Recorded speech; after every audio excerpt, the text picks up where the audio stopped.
Assalamualaikum warahmatullahi wabarakatuh. Selamat malam dan salam sejahtera untuk kita semua, teman-teman. Waalaikumsalam, Pak. Perkenalkan, Waalaikumsalam. teman-teman, saya Devri Suherdi. Saat ini sedang mengampu mata kuliah mikroprosesor di jurusan Sistem Informasi dan Sistem Komputer, kampus Triguna Dharma Medan. Boleh di-unmute dulu ya, teman-teman.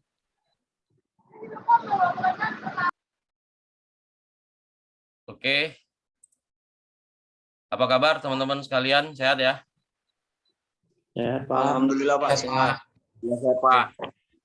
Nah, teman-teman, hari ini kita akan memaparkan perkuliahan pertama kita tentang rancangan pembelajaran semester, kemudian kontrak kuliah, dan introduction mata kuliah mikroprosesor. Saya coba share ya. Nah, baik teman-teman, ini mata kuliah RPS ya, rancangan pembelajaran semester yang sudah disahkan dari dosen prodi, kaprodi kita.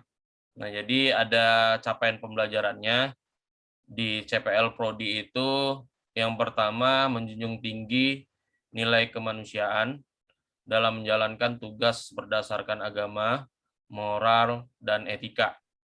Kemudian yang kedua menguasai dasar analisis algoritma, konsep mikroprosesor dalam teknologi sistem arsitektur komputer, pengembangan teknologi sistem, dan pengembangan aplikasi.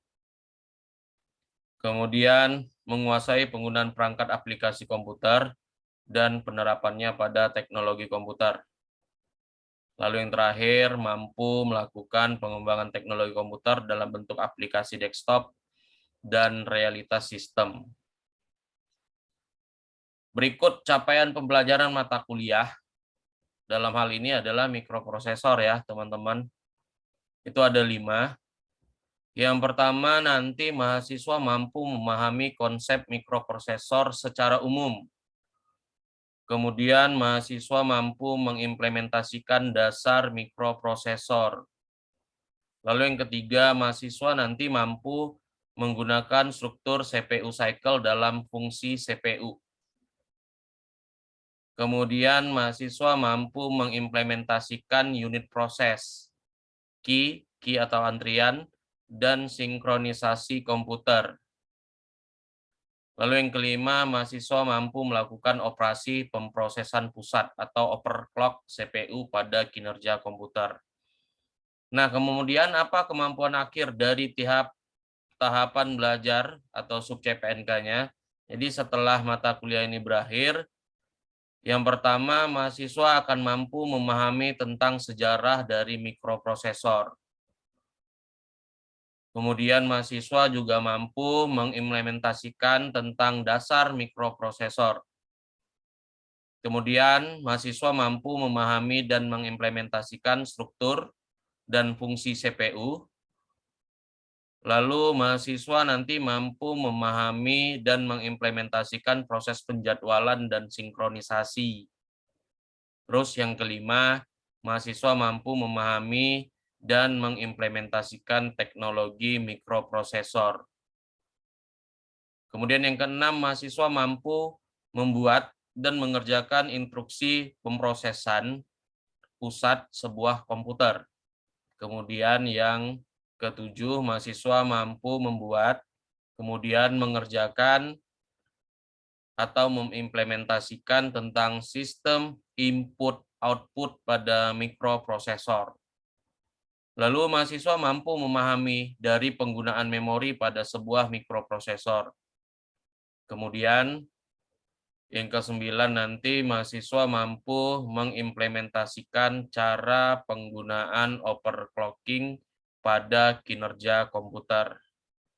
Lalu yang terakhir nanti mahasiswa mampu memahami dan dapat mengimplementasikan tentang mikroprosesor, mikrokomputer, dan mikrocontroller, teman-teman. Nah, ini berikut koreksi CPNK terhadap sub CPNK ya, semuanya saling terintegritas. Jadi teman-teman, mata kuliah mikroprosesor ini dibuat dengan harapan mahasiswa mampu memahami, kemudian menerapkan konsep, lalu mengimplementasikannya mikroprosesor itu ke dalam dunia teknologi saat ini. Nah, materi dibagi menjadi dua bagian besar nanti dalam pembelajarannya. Yang pertama adalah memahami teori dan konsep mikroprosesor. Lalu yang kedua, bagaimana cara mengimplementasikan mikroprosesor itu sendiri. Nah, kemudian ada beberapa referensi utama yang saya ambil dari beberapa buku dengan judul Microprocessor and Interfacing, Programming and Hardware, itu dari bukunya Douglas V. Hall. Kemudian yang kedua, buku kedua dari Microprocessor System Design Fundamental darinya Breeding. Kemudian buku ketiga, Introduction to Microprocessor System Design dari Harry Garland. Kemudian yang keempat itu The Intel Processor dari Barry B. Kemudian yang terakhir referensi saya dari bukunya Dwi Sutadi dengan judul Input Output Bus dan Motherboard di penerbit Andi. Nah, selain buku utama, saya juga menggunakan modul ajar yang telah sama-sama tim kita kerjakan di STEMIC Triguna Dharma. Oke, baik, kita lanjutkan. Nanti di pertemuan pertama, teman-teman, ini pertemuan pertama, hari ini adalah penjabaran rencana pembelajaran semester, kemudian kontrak kuliah, kemudian pendahuluan mata kuliah mikroprosesor itu sendiri.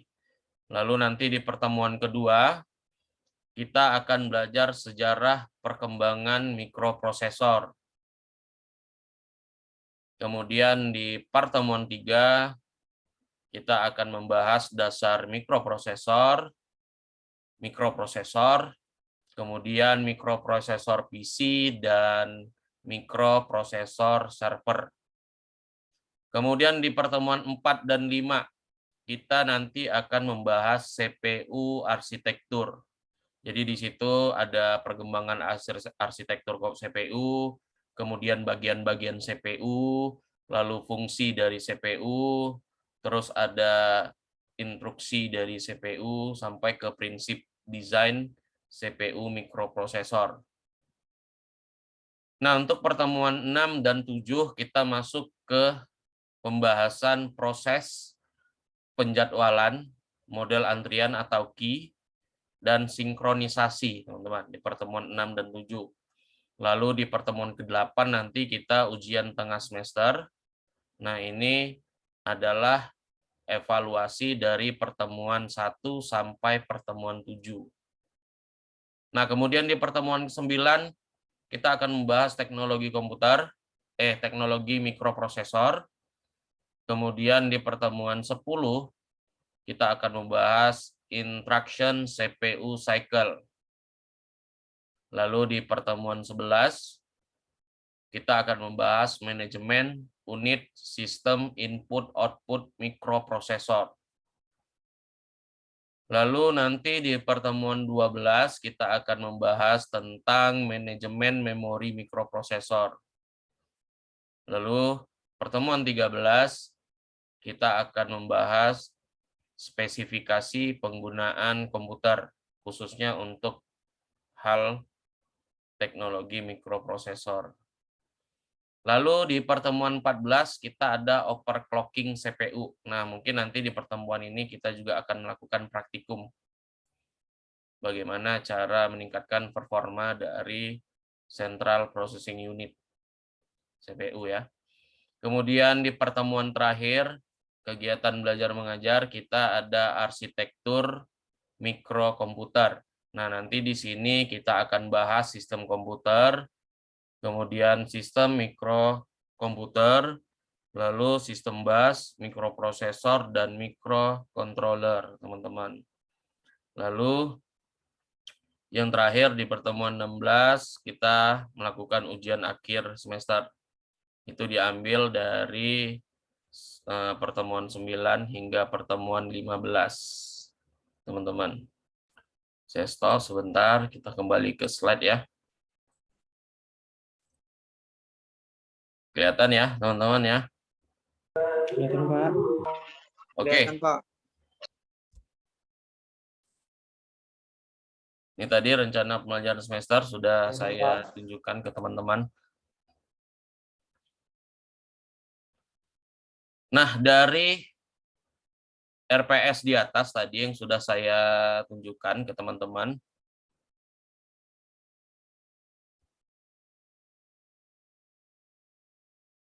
saya simpulkan bahwa capaian dari 16 pertemuan ke depan kita adalah bagaimana teman-teman sekalian dengan betul dapat memahami, kemudian lalu diimplementasikan tentang mikroprosesor dari dasar hingga teknologi yang diterapkannya.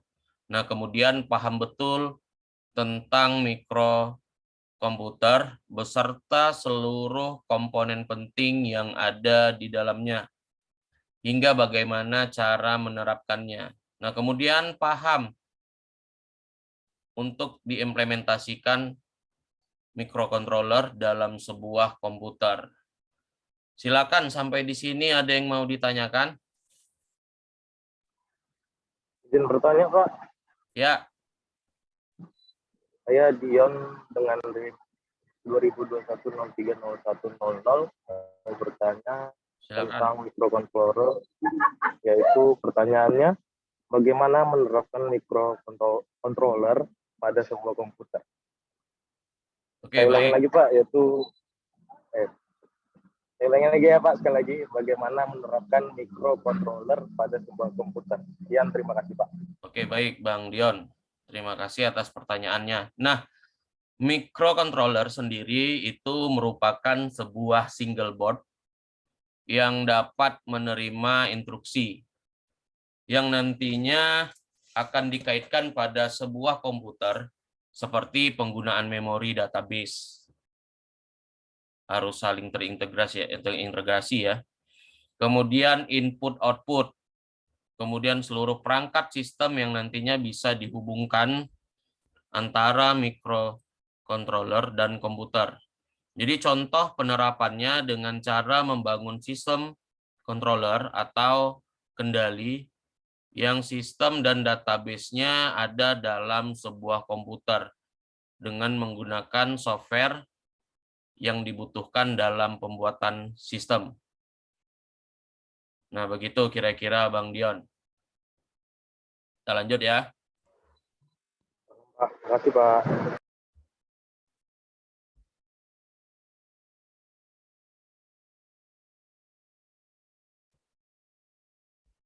Nah, kemudian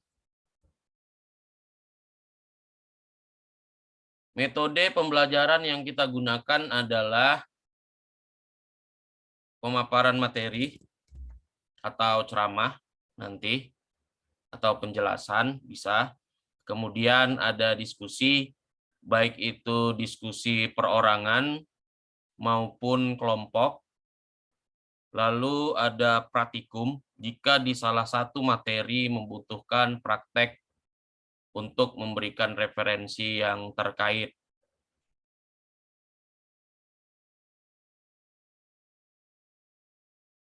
Itu ya. Nah, kemudian kontrak kuliah hari ini saya share kembali.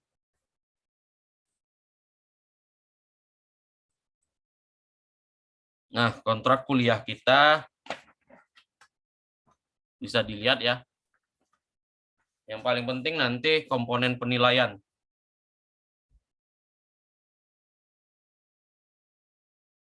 Komponen penilaian, teman-teman bisa lihat, ada proses penilaian pada mata kuliah ini dibedakan dalam 5 komponen.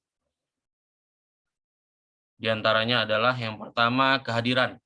Jadi komponen ini memiliki poin sebesar 10%, teman-teman, dari total pertemuan tatap muka di kelas 16 ya. Kehadiran merupakan salah satu komponen penunjang dalam melakukan proses penilaian. Nah, karena di setiap pertemuannya kita akan membahas berbagai macam model persoalan, baik itu yang kita diskusikan, baik perorangan maupun kita diskusikan bersama. Nah, kemudian di sini juga ada peran aktif mahasiswa untuk dapat mengemukakan pendapat mereka dengan baik. Jadi nanti keaktifan itulah yang menjadikan objek untuk penilaian akhir, teman-teman. Kemudian yang kedua itu ada kuis dan tugas. Jadi selama 1 semester, mahasiswa akan diberikan 3 tugas, terdiri dari 1 tugas mandiri dan 2 tugas kelompok. Nah, tugas ini diberikan sebanyak 1 kali sebelum UTS dan 2 kali setelah UTS. Nah, kemudian kuis juga begitu, diberikan 3 kali, 2 kali sebelum UTS dan 1 kali sebelum UAS. Nah, komponennya keseluruhan dari kuis dan tugas ini memiliki poin sebesar 20%. Nah, kemudian komponen yang ketiga itu etika, teman-teman. Jadi selama 1 semester akan dilihat tuh sikap dan sifat dari seluruh mahasiswa. Jadi komponen ini poinnya sebesar 10%. Lalu yang keempat ada UTS, ujian tengah semester. Jadi UTS ini dilakukan pada pertemuan ke-8 dari keseluruhan total pertemuan melalui ujian tertulis ya. Jadi materi yang diujikan itu dari pertemuan 1 sampai pertemuan 7. Dengan bobot yang diberikan sebesar 25%. Nah, kemudian yang kelima, ujian akhir semester atau UAS. Nah, UAS ini dilakukan di pertemuan 16. Jadi yang diuji adalah pertemuan 9 sampai pertemuan 15. Jadi bobotnya di sini diberikan 35%. Nah, jadi untuk penilaian akhir teman-teman harus memenuhi kelima komponen penilaian tersebut ya, agar nilainya dapat bagus, teman-teman. Nah, kemudian ada kriteria penilaian. Jadi penilaian ini dilakukan berdasarkan semua komponen di atas. Jadi nilai akhir itu yang rata-ratanya diperoleh tiap komponen sesuai dengan bobotnya masing-masing. Kemudian lalu di akhir nanti akan diberikan nilai dikonversikan ke dalam bentuk angka dan huruf. Nah, rinciannya sebagai berikut ya, teman-teman. Sangat baik itu A. Jadi mahasiswa memenuhi semua komponen di atas, menyelesaikan tugas dengan baik, mengumpulkan tugas, mengerjakan kuis, mengerjakan UTS dan UAS dengan baik. Lalu kemudian yang kedua B, itu juga mahasiswa memenuhi semua komponen penilaian, kemudian nilai juga ditentukan sesuai dengan teman-teman yang sudah teman-teman lakukan ya, dan cukup baiklah untuk yang B. Kemudian yang C ini teman-teman mahasiswa hanya memenuhi beberapa komponen penilaian. Jadi tidak semua ya, hanya beberapa komponen.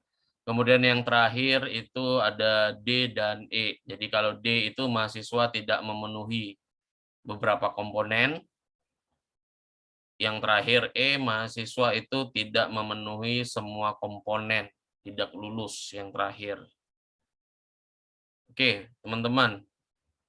Itu tadi kontrak kuliah atau bahasan dari komponen penilaian untuk mengerjakan 16 pertemuan. Saya stop, kita masuk ke slide kembali.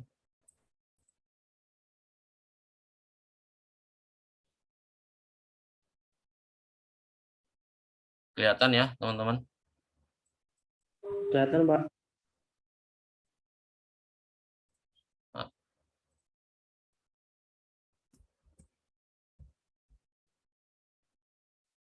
Oke. Nah, teman-teman, kita lanjut ke pembahasan berikutnya. Jadi kita masuk ke pendahuluan mikroprosesor. Jadi akan saya paparkan nanti di sini adalah dasar mikroprosesor. Kemudian overclocking, lalu arsitektur komputer. Nah, karena di pendahuluan ini dirasa sangat penting ya dalam mata kuliah mikroprosesor. Jadi yang akan kita jalani hingga 16 pertemuan ke depan.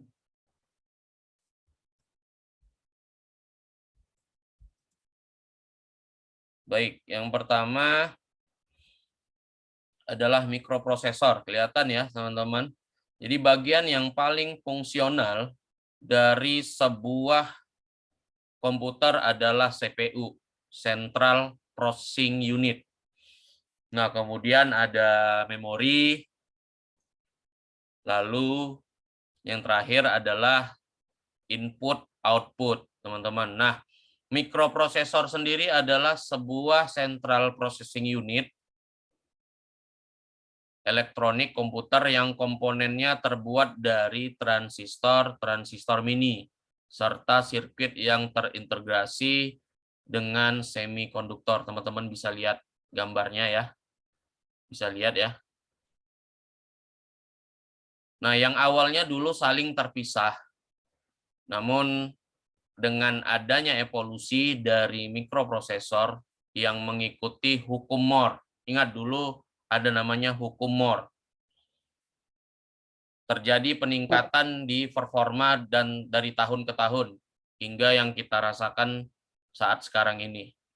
Nah, ada beberapa tipe prosesor yang teman-teman.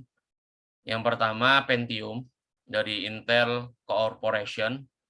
Kemudian ada Celeron, lalu ada AMD, kemudian ada IBM, hingga Core. Core ini yang sama-sama kita rasakan saat ini ya. Core i3, Core i5, Core i7, nah yang kita rasakan saat ini.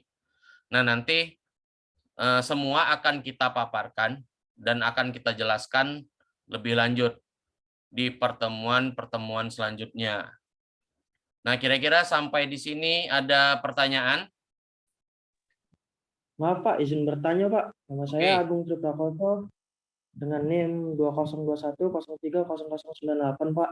Ya, Saya izin silakan. bertanya Pak, apa itu hukum Moore Pak? Hukum Moore ya, terima kasih. Sekian, Agung. Pak, pertanyaan Jadi saya, Pak. teman-teman, hukum Moore itu adalah salah satu hukum yang terkenal dulu dalam sebuah industri mikroprosesor yang mana menjelaskan tingkat pertumbuhan kecepatan dari sebuah mikroprosesor. Jadi hukum ini diperkenalkan dan dikomersialkan oleh Gordon A. Moore. Jadi beliau merupakan salah satu pendiri Intel dulu.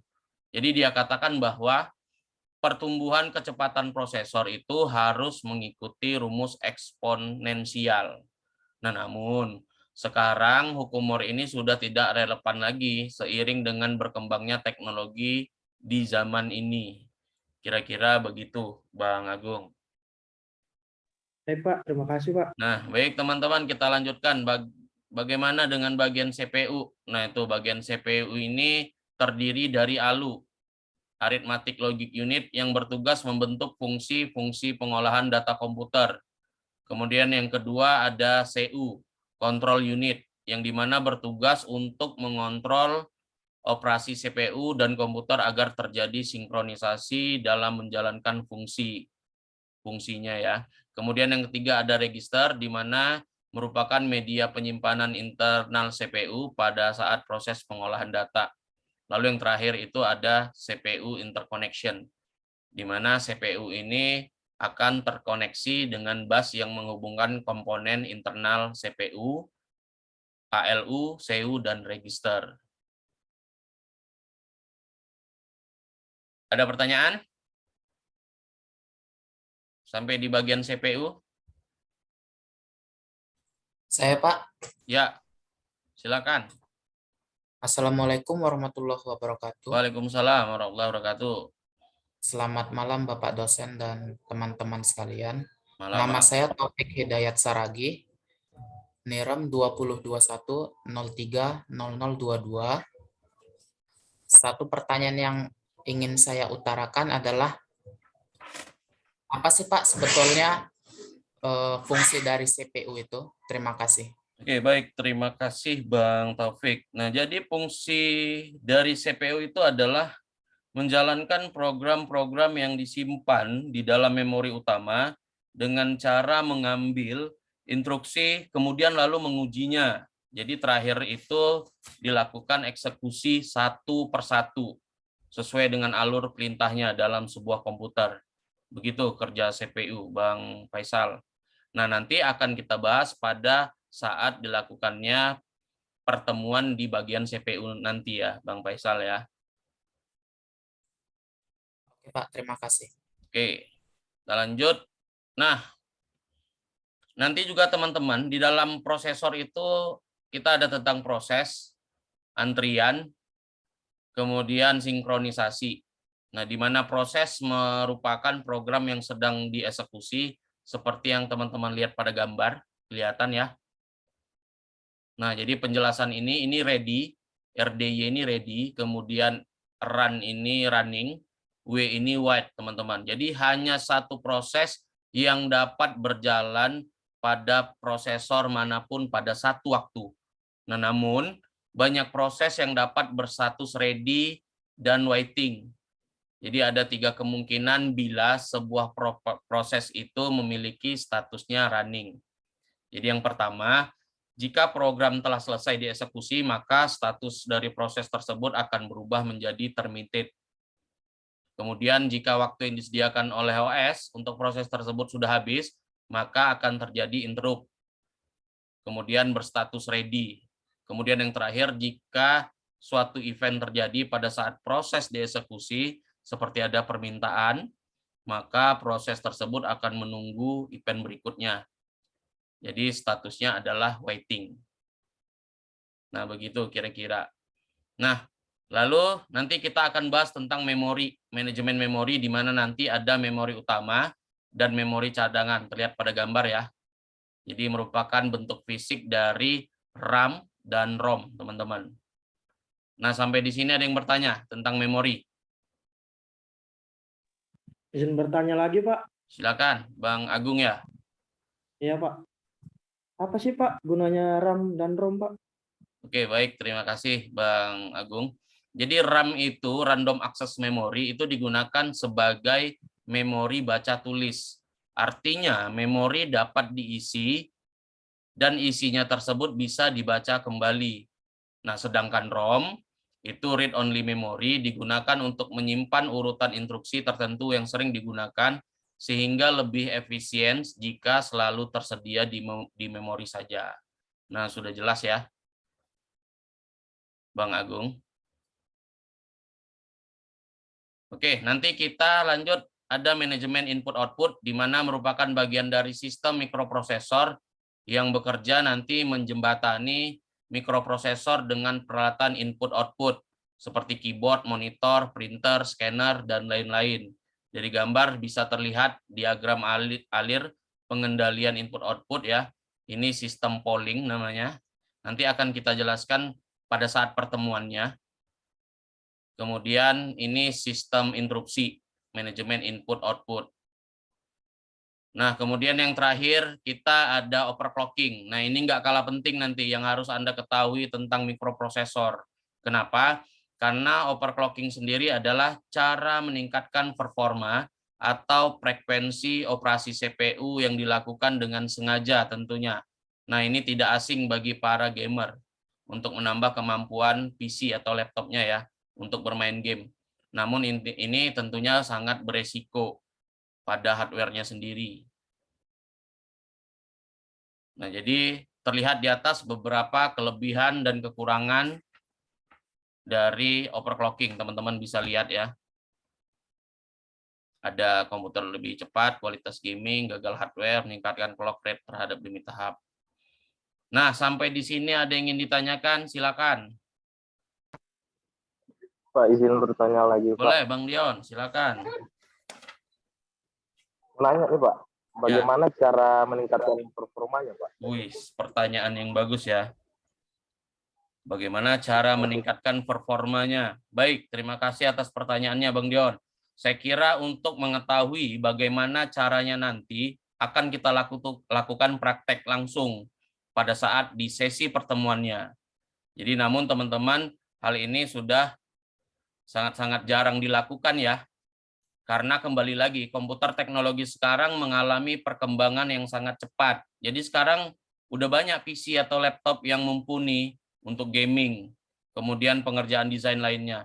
Karena sudah difasilitasi dari tiap-tiap produk yang telah dibuat atau dirancang oleh dari misalkan dia Intel, Corporation, yang penting sudah menyesuaikan spesifikasinya untuk gaming. Jadi agak jarang. Jadi nanti kalau mau tahu caranya pas prakteknya ya Bang Dion ya. Oke, baik. Nah, tentunya ke depan akan lebih dalam lagi untuk mempelajari pada arsitektur mikrokomputernya, di mana bagian-bagian terpenting ini ada di dalam mikroprosesor dan mikrokomputer ya. Terima kasih teman-teman. Jadi hari ini sampai di sini dulu, nanti kita masuk ke pembahasan minggu depan, teman-teman. Saya stop dulu. Minggu depan kita akan masuk ke tentang sejarah perkembangan mikroprosesor. Baik, terima kasih waktunya hari ini, teman-teman. Tetap jaga kesehatan. Assalamualaikum warahmatullahi wabarakatuh. Selamat malam. Salam sejahtera untuk kita semua.